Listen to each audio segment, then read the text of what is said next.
ندیم رضا کا سلام۔ آج بس خود سے بات کرنے کو دل چاہا کہ آپ سے بھی شیئر کریں کہ ہم ہیں کون۔ ہم انسان ہیں، ہم مسلمان ہیں، آخر ہم ہیں کون۔ جب یہ وبا آئی ہے، کرونا کی وبا، کہتے ہیں کہ ناگہانی ایک یہ آفت ہے جو مسلط ہوئی ہے نہ صرف پاکستان، پوری دنیا بھر پہ، مسلمان، یہودی، کرسچن، یہ سب بلا تشخیص، بغیر کسی اس کے ہچکچاہٹ کے، یہ سب کو اپنی لپیٹ میں لے رہی ہے۔ کرونا کی وبا نے دنیا کو جس طرح سے جکڑا، اس کے بعد انسانیت کی مثالیں ہمارے سامنے آنی شروع ہو گئیں۔ پاکستان کے سوا دنیا بھر سے بڑی بڑی شخصیات نے اپنی دولت جو ہے کرونا وائرس سے نمٹنے کے لیے فکس کر دی۔ جو ادارے اس پہ کام کر رہے تھے انہیں دے دیں کہ وہ اس کی ویکسین تیار کریں۔ بل گیٹس نے بھی کچھ اسی طرح کا کیا، لیکن پاکستان کا مسئلہ دنیا سے شاید بالکل ہی مختلف ہے۔ یہاں اس کے برخلاف ہی لوگوں نے کام کیا کہ وائرس پھیلنے کے کچھ ہی دیر کے بعد سب اپنے اوزار لے کے باہر نکل آئے کہ کس طرح سے عوام کو جو کرونا سے متاثر ہیں اس سے انہیں لوٹا جائے، کس طرح سے فائدہ اٹھایا جائے۔ تو اس میں ناجائز منافع خور، ذخیرہ اندوز اور یہ مافیا جتنے بھی تھے ملاوٹ والے، انہوں نے بے حساب یعنی کہ اس میں دولت بنانی شروع کر دی، اور اس کے اوپر کوئی چیک اینڈ بیلنس کسی قسم کا وہ نظر نہیں آیا۔ یعنی کہ اس پہ افسوس کیا جائے، کیا کہا جائے کہ زندگی جو بچانے والی ادویات تھیں وہی انسانوں سے دور کر دی گئیں۔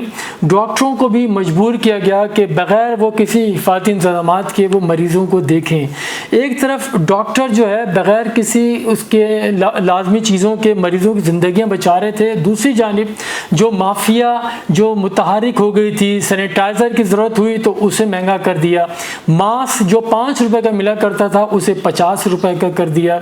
پھر اسی طرح سے آکسیجن سلنڈرز کی بات ہوئی تو وہ بھی قوت خرید سے کہیں آگے لے کے 500 سے 1000 گنا زیادہ اس کی قیمتیں بڑھا دی گئی ہیں۔ ہاسپٹل پہ جائیں تو آپ کے پاس ایک ہیفٹی اماؤنٹ ہونا چاہیے، پہلے تو آپ ان کو 10 لاکھ روپے جمع کرائیں تو اس کے بعد پیشنٹ لیں گے، جو کووڈ-19 کے پیشنٹ لیں گے۔ تو یہ صورتحال اسی طرح سے یہ چلتی رہی، دن رات لوگوں نے اپنی دولت کو بنانا شروع کر دیا۔ تو اس میں آخر ہیں کون؟ اگر ہم دیکھیں، ہم ویسے تو مسلمان، اگر دیکھیں آپ عبادت گاہیں، مساجد ہماری ماشاءاللہ سے فل ہوتی ہیں، ہر کوئی خوشنودی رضا کے لیے، پروردگار کی رضا کے لیے دن رات کوشاں نماز بھی پڑھ رہے ہیں، اور پیغمبر اکرم صلی اللہ علیہ وآلہ وسلم اور ائمہ اہل بیت اطہار سے ہر کوئی محبت کا، خیر خواہی چاہتا ہے، ان سے عقیدت کا اظہار بھی کرتے ہیں۔ کیا یہ ان کا درس تھا؟ ہم نے کبھی سوال کیا؟ ہرگز نہیں، ایسا ہرگز نہیں۔ انہوں نے کبھی بھی یہ درس نہیں دیا، ہمیشہ سے یہی بات رہی ہے انسانیت کی خدمت کی جائے، لوگوں کا سہارا بنا جائے، ان سے سہارا نہ چھینا جائے۔ جس طرح سے چیزیں مہنگی کی جا رہی ہیں، کیا یہی انسانیت ہے؟ اگر آپ باہر جا کے دیکھیں وہاں پہ اس طرح سے ہرگز اس طرح نہیں ہو رہا۔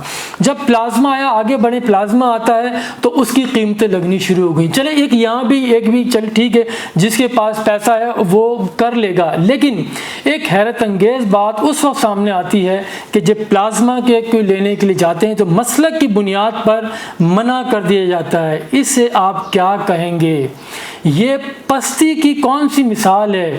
یہ کرونا وائرس میں شاید دنیا نے اس طرح سے کہیں دیکھا ہوگا۔ آپ باہر جائیں دیکھیں، آپ لندن میں دیکھ لیں، آپ یورپ کے کسی ملک میں دیکھ لیں، کئی پاکستانی ڈاکٹر شہید ہو گئے ہیں غیر مسلموں کو بچاتے ہوئے۔ ہمارے ہاں بھی دیکھیں کتنے پاکستان میں جو ڈاکٹر ہیں، 37 ڈاکٹر شہید ہو چکے ہیں، 3 پیرامیڈکس شہید ہو چکے ہیں۔ انہوں نے کبھی کسی کا مسلک نہیں پوچھا، رنگ، نسل، زبان نہیں پوچھی۔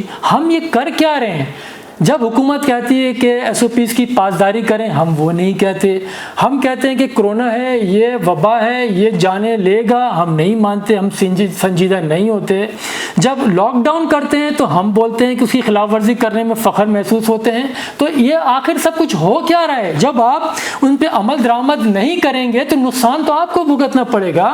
وہ یہی وجہ ہے کہ پنجاب کی وزیر صحت نے جس طرح سے کہا تھا کہ لاہور کے لوگ جاہل ہیں، دیکھو انہوں نے یہ جاہل اس طرح سے نہیں کہا تھا، وہ ایک جھنجھلاہٹ کا شکار تھیں کہ وہ کہہ رہی ہیں کہ احتیاط برتیں، نہیں برت رہے احتیاط، تو اسی لیے انہوں نے کہا تھا جاہل ہیں۔ اگر ہم سب اپنا احتساب کریں تو میرے خیال میں ہم جاہل کے ساتھ ساتھ جلاد بھی ہیں۔ کیا ایسا نہیں ہے؟ آپ سوچئے گا ضرور۔ خدا حافظ۔